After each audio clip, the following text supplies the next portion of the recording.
Hi, I'm Amanda Dolan, and I am the creator of the Mental Society. And this first episode is me telling you a little bit about my story and why mental health is important to me. So let me just start at the beginning. Growing up, I had, a pretty average, normal life. Two parents at home, went to a great private school, younger sister. My mom had a great corporate job. My dad was a college professor, an attorney, a minister, like all the things, all the education. Um, and then as I got older, I realized that my mom just wasn't happy. And again, as I grew older and older, I realized now she had major depression. And while she tried to treat it, it wasn't very effective. I remember her going to the doctor. I remember her in therapy. I remember her going away to get treatment, and yet really nothing worked. And then fast forward to me being 12 years old.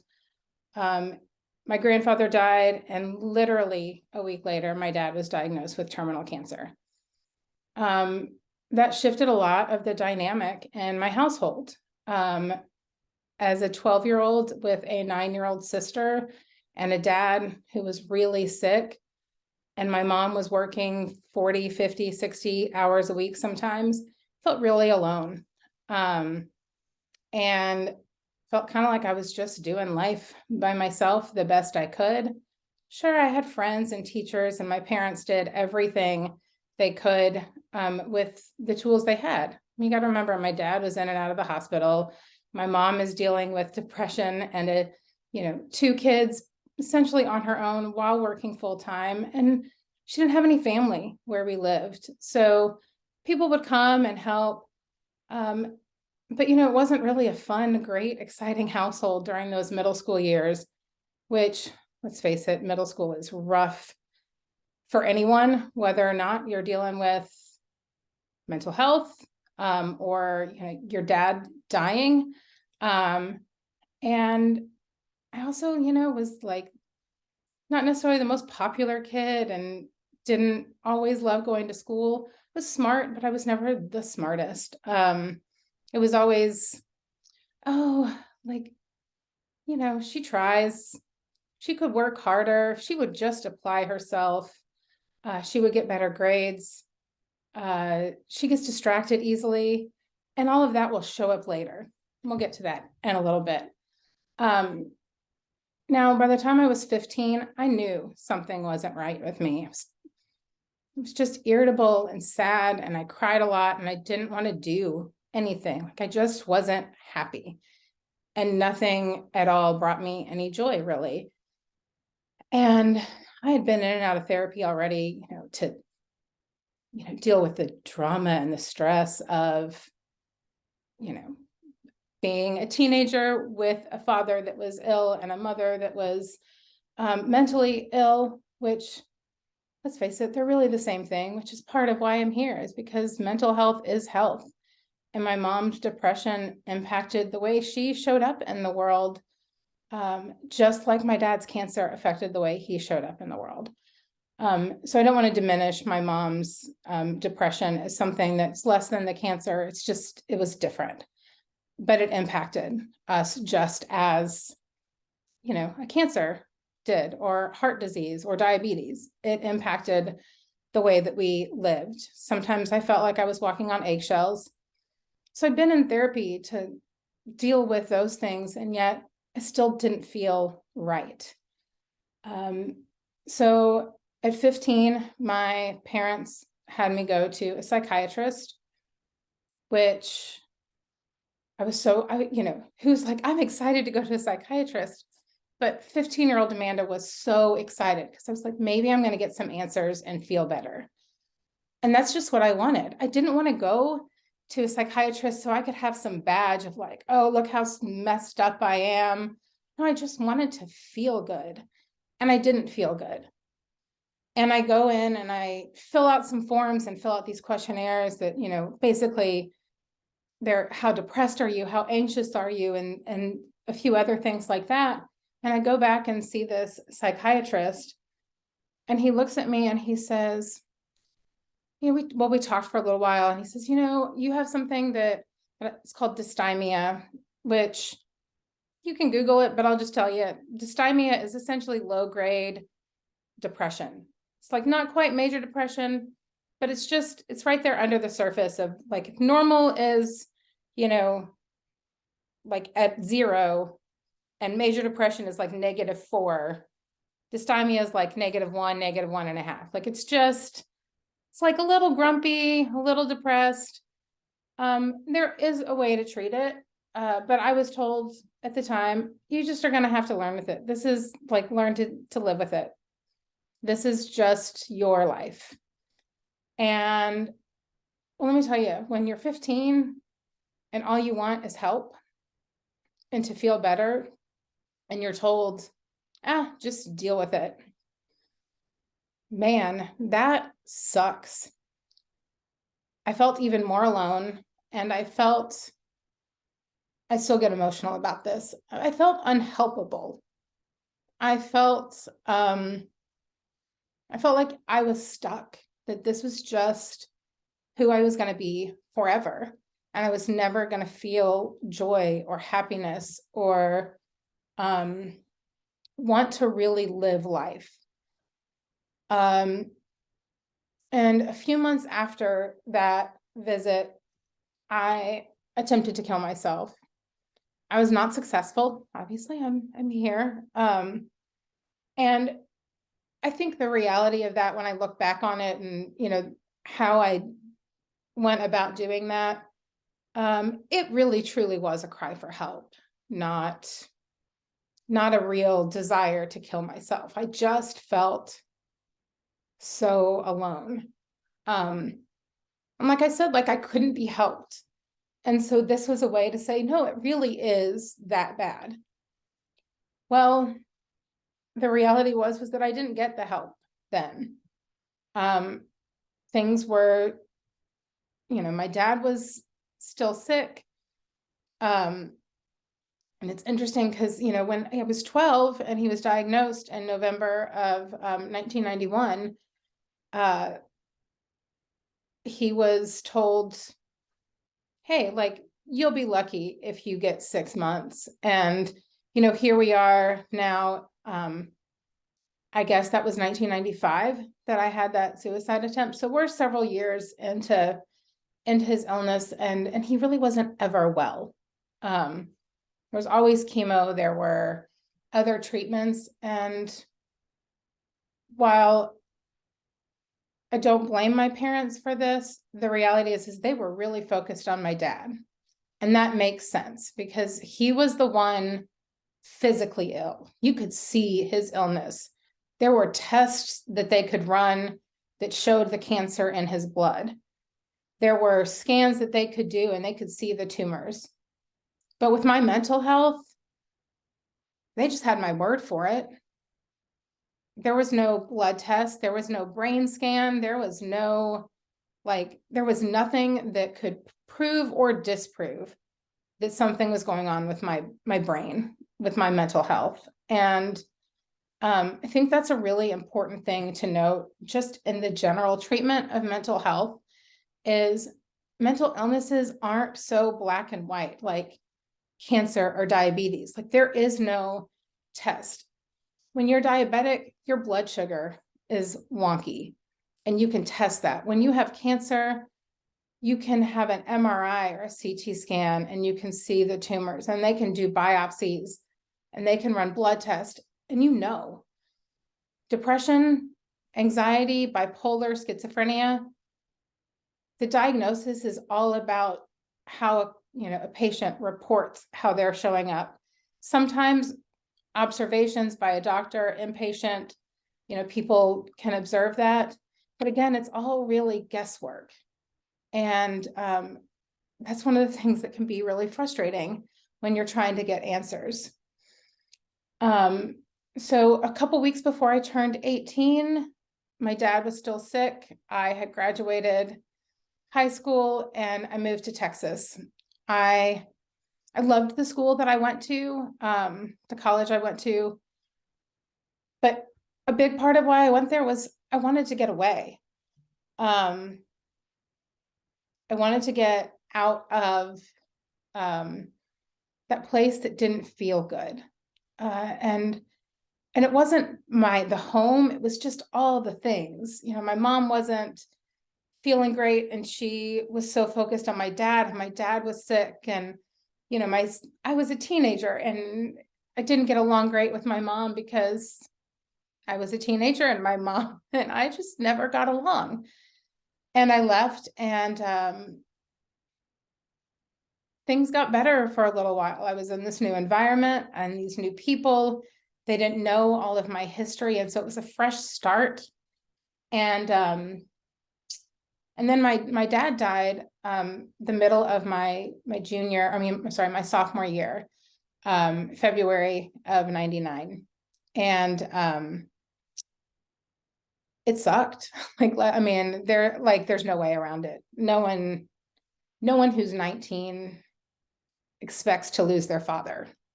And even though I was expecting it, it wasn't easy. And at first it was just grief, normal grief. And grief is, that's a whole other topic around mental health. And grief is normal.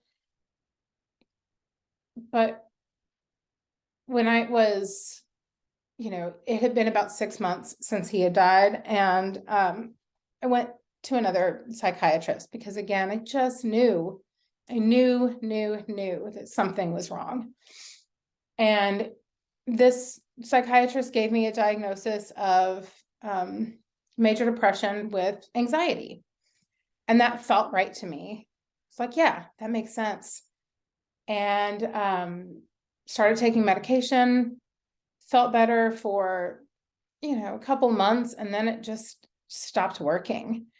And I went back and we, switched the medication, and again, worked for a very short period of time, and then it stopped working. And so I just threw my hands up and was like, you know what? I'm in college.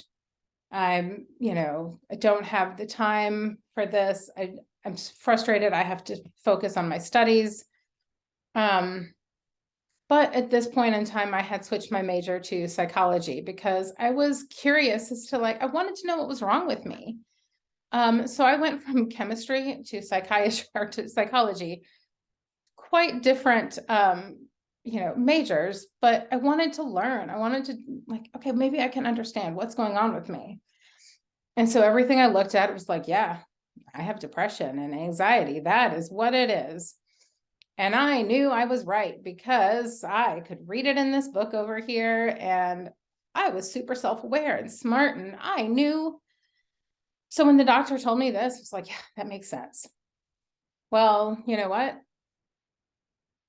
It wasn't working. The medications that were supposed to fix it, supposed to treat it, weren't working. And since I had given up, I kept on living my life the best way I could. And I graduated, and I moved about an hour away for graduate school, got my master's in psychology. And again, wanted to be a therapist. I wanted to help people that were, like me. I ended up going into grief and hospice work because that was what was really important to me later, after I graduated. But while I was in grad school, again, looking at all these, books for my courses and reading the DSM, which is the Diagnostic and Statistical Manual, helps you diagnose mental illness. I'm sitting there reading all this, and I'm like, yes, I'm going to go back to a new psychiatrist, and I'm going to get a new diagnosis. And it's going to be there's got to be some new medicines. I'm all in for this. And went back to a different psychiatrist. So we are now on psychiatrist number 3. And again, same depression, some anxiety, shoved some pills at me. And again, worked for a little while, stopped working. And I just did this, saying I can't be helped. Got married, finished grad school with this, not ever really being happy, but it was good enough. And good enough really isn't good enough when it comes to your mental health. Good enough might be okay. Like if you're making a cake for someone's birthday and it looks good enough, okay, well, it's going to be eaten in a half an hour and fine. Your mental health is there with you forever and impacts every single thing you do. So good enough wasn't good. It wasn't what I needed. And I ended up back at another psychiatrist. And again, same diagnosis, different meds, same result, worked for a short period of time until it didn't. Tried another medication, worked until it didn't. I threw in the towel again. And then let's fast forward a few more years. So, I've seen 4 psychiatrists at this point, and I'm now 28 years old and pregnant with my daughter. And when she arrives, she's, I know every parent says this, but she was perfect. She had these perfect little toes and all this hair, and she was just tiny. And I was so excited to be a mom because I had babysat for decades, it felt like. I mean, I knew how to take care of a baby. I had nannied for a newborn for, months. So I knew. And yet within a week or two, I did not know. I was tired. I had a really difficult birth with her. I had a C-section and there were some complications, and it was a whole thing. And so I didn't feel well. I was in pain. I have this child who, while she is perfect, she is an infant or toddler. No, she's a newborn. Sorry, wrong age. She's a newborn. She can't speak. She can't tell me what's going on. And so I remember one day she was crying and crying and crying and crying. And I had fed her and changed her and burped her and rocked her, and nothing was happening.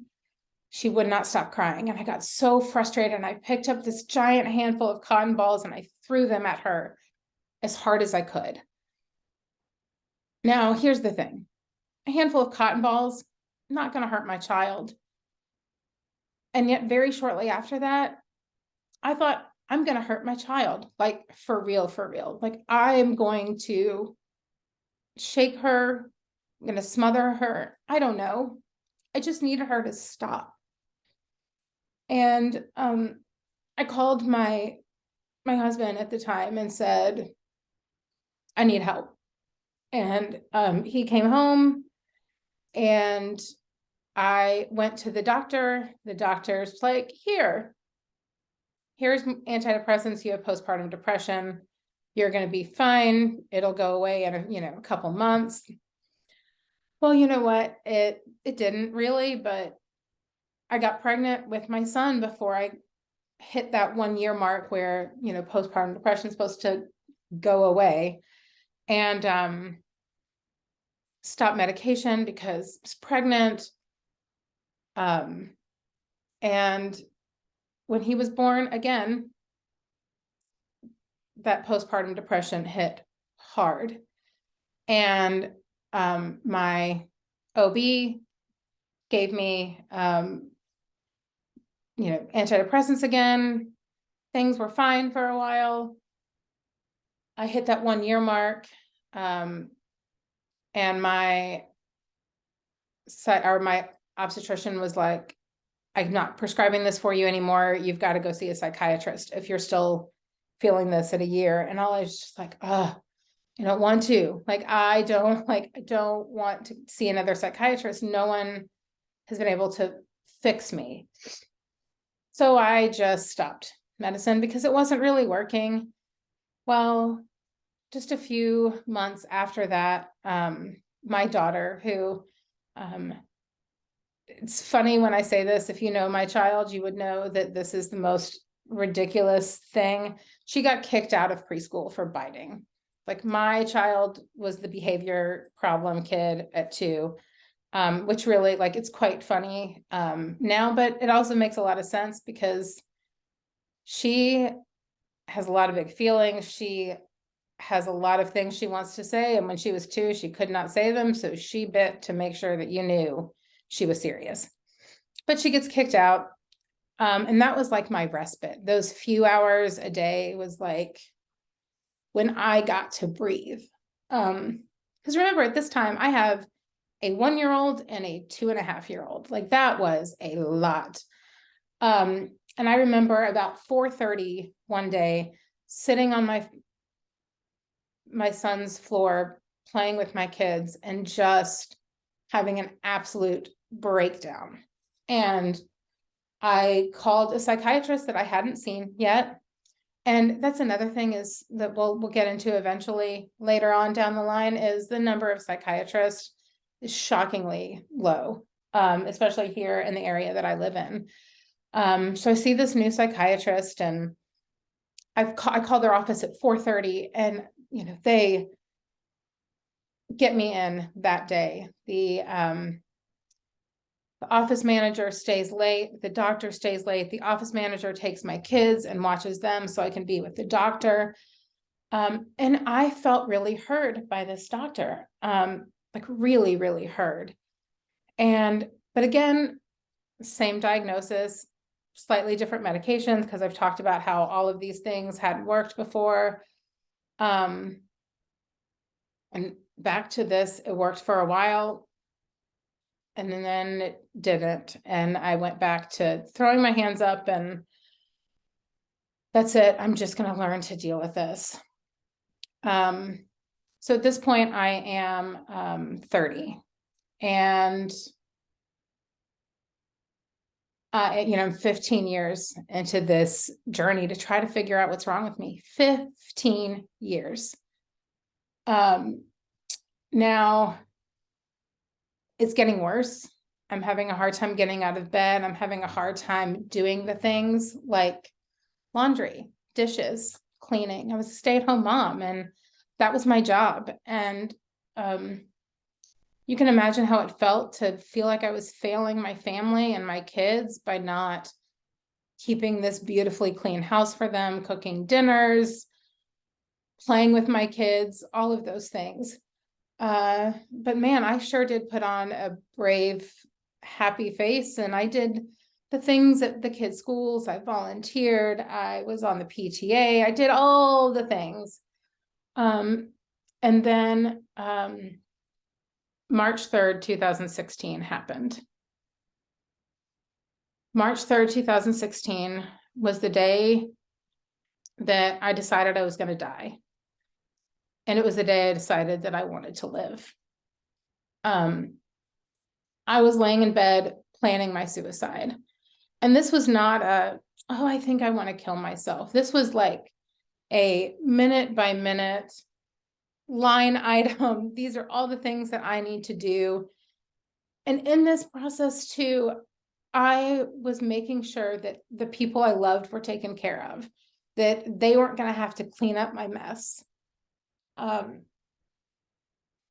Because even in that dark place, I didn't want to hurt anyone anymore, because I believed at my core that the world, that my children, that my friends, everyone was going to be better off without me. That I served no purpose here. And I just knew that I needed to die, and that I could control that. I could kill myself. And as I'm laying there planning this, I'm hearing my children laugh in the other room, and it was awesome to hear them getting ready for school and laughing. And I was like, see, like, I'm not out there and they're laughing and they're having fun. They don't need me. And then I heard a voice, and it said, "I'm not done with you yet." Now, for me as a Christian, and that being, how I grew up, that was the Holy Spirit. If that's not the background you come from, that is obviously absolutely fine. Whatever that voice was, whether it was the universe, God, the Holy Spirit, or simply my brain telling myself it doesn't matter, because what that did was knocked me out of that I want to die to okay, maybe the world still does need me. And I reached out to the people that I knew, to friend Betsy in particular, who is still a therapist. She's awesome. She gave me some referrals. I also knew that my mom had had a suicide attempt about the same age that I was. I was 36 at the time. So let's remember that this is now 21 years of trying to get answers. And I call, I no longer have an OBGYN because I'm done having kids, and my regular doctor is doing all the things that I need. But I knew that since my mom was about this age, I just wondered if there was some sort of hormonal something happening that needed to be checked. Well, I reached out to some other friends to find an OB-GYN to see, needed a gynecologist. And mine from my pregnancies had moved away. And so I called the therapist. She did not answer. She called me back, and we signed a no harm contract. I had an appointment for Monday. Then I called the gynecologist office, and it was oh, I'm sorry, we don't have any available appointments until like the end of April. This is May 3rd. I'm like, that's not going to work. I hear the other line ring. She goes, hold on a second. She puts me on hold, and she comes back and she was like, well, somebody just canceled for Monday. By the way, March 3rd was a Thursday. Somebody just canceled for Monday at 2:00. Can you come in? Yep, I will be there. No questions asked. Like, I will make it work. Then I called a psychiatrist, who was a psychiatrist that I had not seen before, a psychiatrist that doesn't accept insurance, which is, again, we'll get into access to care in a future episode. But I called, and the office manager answers and says, we don't have any new patient appointments for, it was months. Again, we'll talk about access to care. And she goes, oh, wait, you know what? I think someone canceled an appointment for 9:00 Monday morning. Can you be there? Yes, I can. So again, for me, this was just a sign that God's hand was in this, and went to see the psychiatrist. I went to the gynecologist and therapist, all great things, nothing going on hormonally, awesome. But the psychiatrist, I told him what I had, and he told me that that is not what mental illness I had. But you know what? I knew, because I have a master's in psychology, and I had lived in this brain, or with this brain, for decades. And I knew it was depression and anxiety. I'm sorry, that's what it was. And this psychiatrist spent well over an hour with me, and he pulled out that DSM, the Diagnostic and Statistic Manual, and he went line by line, and he gave me the diagnosis of bipolar 2. I did not like that diagnosis. Even as someone who knew about mental health and mental illness, there was a stigma for me of bipolar. Someone with bipolar was a hot mess. Someone with bipolar, though, was also the person that, went on the $10,000 shopping spree, or flew to Vegas and blew all of their savings playing blackjack, or the person that stayed up all night long and painted their whole house. That wasn't me. I wasn't that person. Well, little did I know that there was something called anxious distress, which is how my mania shows up. It's basically like a, you know, lower version of a panic attack, but it lasted for days or weeks for me. And that's why, well, there was anxiety. And then, my depressive episodes were depression. So no wonder I had been getting these diagnoses of depression and anxiety. But no one had realized that they could squish the two of them together and that it was this diagnosis. So I got on medication, and man, it truly was days, and I started to feel better. And then within weeks, I was like, is this what it's like to not be sad all the time and not be on this, in this like sense, like heightened alert, always, checking things out and making sure that no one's going to attack me, or that, everyone's safe. Because that's what it felt like, was I had to make sure that everyone around me was staying safe with this anxiety. It was like, didn't know what was going to happen next. And it was like, man, maybe this is actually like the answer, because I have never felt this good. And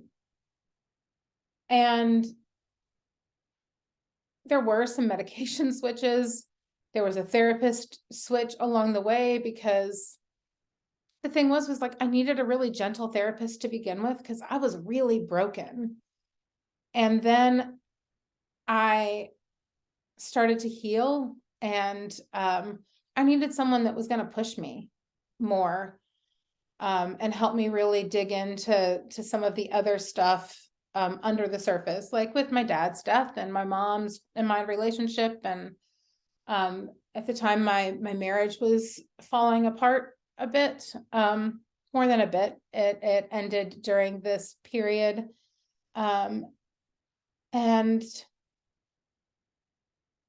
it is, I think back to that March 3rd, we'll say March 2nd version, March 2nd, 2016 version of me. And she was gone. I mean, there's still remnants of her, although most of them have now been removed from my house, because I had this room that was awful, so dirty, because I didn't have the energy to clean it. And then it got to this point where I was so overwhelmed that it didn't get done. And it just recently redid that room, and it's my sanctuary, and it's beautiful. And I will be sharing more about that on the website, so you all can see what mental health looks like in real life, not just, that depression, crying, not being able to get out of bed look, but like how it makes your space look and how you feel in that space. And I was feeling so much better. I, started a new career, because I'd been staying home, and divorce meant I needed a job. And then with this new career came this need to focus and to be present online and in Zoom meetings and all of those things. And after some talking to some people, somebody was like, I think you might have ADHD. And I was like, yeah, whatever. I've never been hyperactive. I'm just a little like forgetful, and I get excited about starting things and I don't finish. And sometimes I have a hard time focusing, but I'm not that like hyperactive running around kid. Plus I am a 42-year-old woman. What the heck? Like, I should have been diagnosed with this, 35 years ago. But I mentioned it to my psychiatrist, and he was like, oh, yeah, I could see that. He prescribed me medication, and man, if you ask my friends or family, day one of that medication, I changed. And I am grateful for that. I'm grateful to that friend who said, check this out. I'm grateful for my psychiatrist for trusting me and listening to me, and providing medication that shifted things.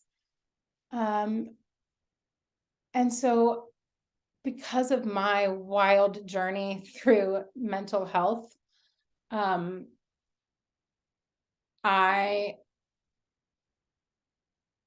want to talk about it more. I don't want to hide it. Mental health is so much more than mental illness. Mental health is making sure you're not burnt out, making sure that you are taking care of yourself. Mental health is making sure you're drinking water and not just coffee, like I am guilty of. And part of why I'm guilty of that is, quite frankly, coffee helps my ADHD and makes my Adderall more effective. So that is a behavioral thing that I have added into my life because it works. And so I created this, I had this plan and I didn't do anything with it because what if no one listens? What if it doesn't have the impact that I want it to? And I let those stories get in my way. So, after 6-7 months of me saying that I was going to do this, here I am doing this, because mental health is a health crisis. And not just in the United States, it is in the world. There's a stigma, so we don't talk about it. There is this idea, I think, often with men that if they go to therapy, if they take care of themselves, that they are less than, that they're weak. And for women, I think often we do this, we've got to take care of everyone else. And like, well, I'm just tired because I'm working a full-time job and I'm on PTA and I have kids and I'm. No, but also like, why are you doing all of that? And how is that impacting you long term? How is that impacting you in your everyday life? What are you doing to take care of yourself? Are you getting the sleep you need? And all of those questions are things that we need to consider, because our world doesn't run well when we as human beings aren't running well. And we as human beings don't run well when our brains aren't running well. And our brains need more than the occasional, like, oh, I did self-care, I took a bath, but I didn't lock the door and I'm a mom. And so that meant that my 4-year-old came in to ask for something. And, this person came in and I got this phone call and this text. That's not self-care. Or that mom that's like, oh, I got to go to the grocery store by myself today. Look how great that was. You got to go to the grocery store anyway. Going by yourself, unless it's like what I did the other day, which is I went to Target and I literally wandered around for 2 hours by myself. That was self-care. That helped my mental health. And I left Target spending $84 after being in there for 2 hours. That's a win. But my point is to all of this is we're not talking about this enough. We're not talking about mental health. We're not talking about how mental health impacts our criminal justice system, the homeless population, our students at schools, our teachers, our police officers, how funding is provided, how mental health impacts our physical health, how it affects our blood pressure and our cardiovascular health and our inflammation and our sleep and our fatigue and all. I mean, there's so much that it all encompasses, and it shows up differently for so many different people in so many different places. And the Mental Society, not just the podcast, but the website and this movement that I really hope to create, is a place where I want to talk about mental health. I want to remove that stigma. And I want us as a society to work together to make these changes. I want all of us to share our stories, because if all of us share, that voice gets so loud that the people that make the decisions about where funding is and how treatment is provided, they have to listen. And if enough of us are talking, we're not going to feel so alone. we're going to feel like I can be helped. There's something there that I can do. There are people I can reach out to. There are resources. So, let's see what happens here and what kind of education we can share, whose stories we can hear. So I would love for you to subscribe so you can hear all that is going to happen in this space. And also check out the website. So our website is thementalsociety.com. This podcast is available on all the platforms. So whichever one is your favorite, find us there. It's The Mental Society. Super easy to remember. So stay tuned and see what because all of y'all listening are part of this society that we live in. So let's see what we here at the Mental Society can make happen by amplifying the voices of people and their stories around mental health. And let's just hang out here where mental health and society meet and hear so many incredible stories. Thanks for sticking with me, and I look forward to hearing your feedback and seeing you or having you listen as this continues to grow and develop, and we'll see what happens. I have no idea. So thanks for listening to my story, and I have no idea how to wrap this up. So yeah, come back and listen to the Mental Society, where mental health and society meet.